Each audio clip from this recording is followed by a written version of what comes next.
금값 급등 이유는입니다. 자, 금값이 다시 오르고 있던데 이게 죄송합니다. 다시 시작이 되는 겁니까? 네, 그렇습니다. 이제 금값이 다시 이제 오르기 시작했어요. 그동안 좀 변동성이 있다가 장중 봤을 때 선물 시장에서 한 5,200달러 선을 이제 넘어갔습니다. 근데 이제 보셔야 되는 게 그런 거예요. 그러면 내가 금을 가지고 있다. 이런 분들은요. 일단은 장롱에 계속 두면 되겠습니다. 그래서 홀딩을 하시고요.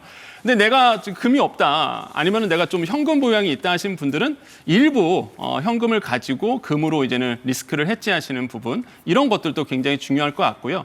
이게 바로 오늘에 꼭 알아야 되는 금값이 다시 오르고 있다라는 사실을 꼭 체크를 하셔야 되겠습니다. 네, 금하면은 뭐 대표적인 안전 자산이잖아요. 네. 뭐 한마디로 불안할 때 오르는 건데 요즘 그럴 만한 이유들이 많은 것 같아요. 맞습니다. 이게 우리는 반도체 때문에 막 웃고 있잖아요. 그래서 반도체에 너무 집중하시는데 세계 경제는 지금 공포심에 휘둘려 있거든요. 세 가지 공포가 있습니다. 첫 번째 공포는요, 바로 관세 공포입니다. 트럼프 대통령이 또 관세를 들고 나오기 시작했죠. 무역법 122조. 지금 10%부터 먼저 시작을 했는데 또 15% 될 수도 있습니다. 이런 어떤 관세 이슈가 있고 두 번째로 보면은 사모펀드발 공포가 있습니다. 우리는 잘 지금 집중 안 하고 있는데 월가에서는 이 사모펀드발 한마디로 AI 쪽에 대출을 많이 해줬는데 요즘은 뭐 AI 리스크가 좀 있잖아요. 그러다 보니까 사실 수익이 떨어지는 부분. 그래서 뭐 이런 부분도 지금 월가에서는 굉장히 공포심을 느껴지고 마지막 세 번째 공포는 역시나 전쟁 공포입니다. 미국이 이란에 대한 공습 이런 공포가 도사리고 있는데 그래서 이제 일각에서는 우스갯소리로 국방부의 피자 주문 건수가 많아지면 이거 네. 징후다 이렇게 보거든요. 그래서 이게 진짜 사실입니다. 또 사실이기도 하고요. 그래서 이런 공포가 지금 시장을 휩쓸고 있다 이렇게 생각해 봅니다. 네, 뭐 요즘 시장의 공포, 시장 불안 얘기를 하려면 이 인공지능 AI 관련 얘기를 빼놓을 수 없을 것 같은데 지금 2년 뒤, 그러니까 2028년을 염두에 둔 상황에 대한 좀 제목부터 무시무시한 보고서가 있더라고요. 네, 맞습니다. 이게 지금 또 월가를 또 강타한 보고서가 하나 나왔는데 바로 시트리니 리서치라는 곳에서 이 2028년도 금융위기가 올 수 있다. 이런 보고서를 하나 내놨습니다. 핵심은 그거예요. AI가 일단 서비스업의 직종에 대한 해고 건수를 늘려가서 결국 그게 이제 금융위기를 일으킨다는 건데 그 보고서의 한 가지 사례로 이제는 카드사를 이제 지목을 했습니다. 우리가 자료 화면 보고 있는데요. AI가 일단 최대의 이제는 최적화된 결제 기능을 찾는다는 거죠. 그래서 이더리움 기반의 스테이블 코인의 대체 결제 수단을 찾게 되고 그럼 많은 분들이 이 거래 수수료를 아끼기 위해서 신용카드 사용을 급감합니다. 한마디로 안 쓰게 되는 거죠. 그러면 카드사와 은행들이 부실화가 되고 이게 결국에는 해고로 넘어가면서 특히 화이트 칼라들의 대량 해고가 일어나고요. 이분들의 또 모기지, 한마디로 주담대를 못 갚습니다. 그러다 보니까 이게 금융위기까지 간다라는 이 보고서의 핵심 또 사례기도 하거든요. 이게 현실화될 가능성이 굉장히 높다라는 것. 그러면 결론은 뭐겠습니까? 결국에는 위기가 온다는 거고 그게 AI 위기로 인해서 공포심이 극대화되고 그러면 이제는 집중하는 것이 바로 금에 대한 이 안전자산에 대한 포인트거든요. 네. 실제 블랙스완을 이제는 만들었던 책을 썼던 분이 이런 말을 했어요. 이럴 때에 이제 금에 대한 부분에 대해서 구조적으로 변화가 일어나고 있다. 한마디로 금의 가치가 더 올라갈 수 있다는 얘기를 했거든요. 그래서 오늘의 이슈는 그겁니다. 공포심이 심해지고 있다. 그래서 안전자산의 금에 대한 수급이 다시 한번 몰리고 있다는 포인트. 이 부분을 집중하셔야 되겠습니다. 네, 오늘 절세 얘기부터도 금값 전망까지 잘 들었습니다.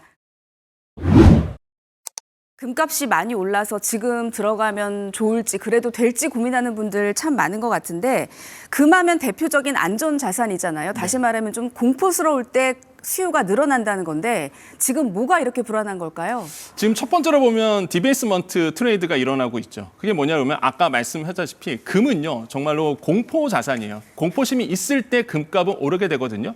그러면 어떤 공포가 있느냐? 첫 번째로 본다 그러면 화폐 가치가 그러니까 디베이스먼트죠. 화폐 가치가 높고 있습니다. 그러다 보니까 인플레이션 해지 수단으로 금에 대한 끊임없는 욕구들이 지금 시장에 존재하거든요. 그게 이제 국제 시장에서 팽배하게 일어나고 있고, 그래서 화폐 가치를 막기 위해서 금에 대한 투자가 늘어나고 있고, 두 번째로는요, 미국의 재정 불안 때문에 그렇습니다. 트럼프 대통령의 타코 트레이드, 트럼프 대통령의 불완전한 말들, 불확실성이 높아지다 보니까 재정에 대한 불안감이 있고요. 당연히 이제는 달러에 대한 매도세, 그냥 달러에 대한 가치가 좀 떨어지게 되는 거고, 최근에는요, 이렇게 미국의 재정 정책이라든지 아니면 일본 국채에 대한 매도세, 그다음에 달러가 떨어지는 모습들, 이게 겹치면서 오히려 금에 대해서 더 투자를 늘리겠다는 분들이 굉장히 많았습니다. 왜 그러냐면요, 여러분, 달러와 금은 반대거든요. 그래서 달러 가치가 떨어지면 싼 값의 금을 매수할 수 있게 됩니다. 그래서 이렇게 이제는 달러에 대한 값어치가 떨어지면서 금에 대한 가치가 오르고 있다. 이렇게 이제 평가를 해보겠습니다. 네, 오늘 금 투자법을 소개해 주신다는 건데 뭐 금은방 가서 직접 금 사는 거 말고도 방법이 다양한 거잖아요. 맞습니다. 이제 금 투자 쓸 때 많은 분들이 고민되시죠? 제가 방법을 하나하나 알려드리겠습니다. 크게 네 가지가 있는데요. 첫 번째, 내가 금은방이나 귀금속 매장 가서 사는 방법이죠. 최소 단위는 1g씩 살 수 있고요. 세금은 매도 시 소득세가 없습니다.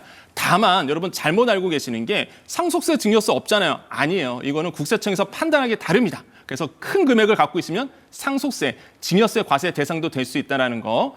그다음에 살 때 부가가치세 10%, 수수료 5% 이게 들어갑니다. 그래서 우리가 금은요. 이렇게 오프라인 매장에서 샀을 때는 살 때와 팔 때가 다르다. 여기서 나오는 거고요.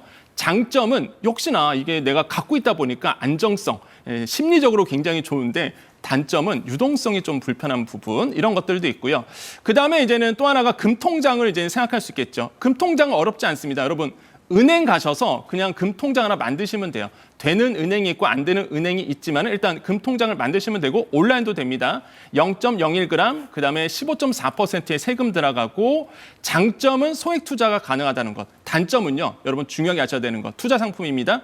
예금자 보호법에 적용이 안 된다는 거 기억하셔야 되겠습니다. 네, 근데 요새 주식을 투자하듯이 금도 사고 팔 수 있는 상품들도 많은 것 같은데 이런 거는 또 어떤 장단점이 있을까요? 네, 그렇습니다. 가장 많이 하시는 게 또 MZ세대들이 많이 하는 게 KRX 금시장에서 이제는 금을 거래하는 방법인데요.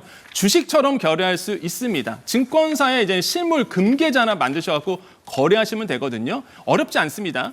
최소 단위는 1g씩 가능하고요. 이게 좋은 점이 세금이 거의 없습니다. 거래 시 양도세, 부가세가 없다 보니까 거래할 때는 굉장히 좋아요. 그래서 수수료도 낮습니다. 증권사 거래 수수료가 0.3% 내외인데 다른 금통장이나 실물금 거래한 것보다 수수료가 더 낮아요. 이런 것들이 장점이고 단점은 굳이 따지다 그러면 연금 계좌나 IS 계좌로는 투자가 불가능하다는 거. 마지막으로 금 ETF도 있는데요. 요거는 국내 ETF와 해외 ETF가 좀 다릅니다.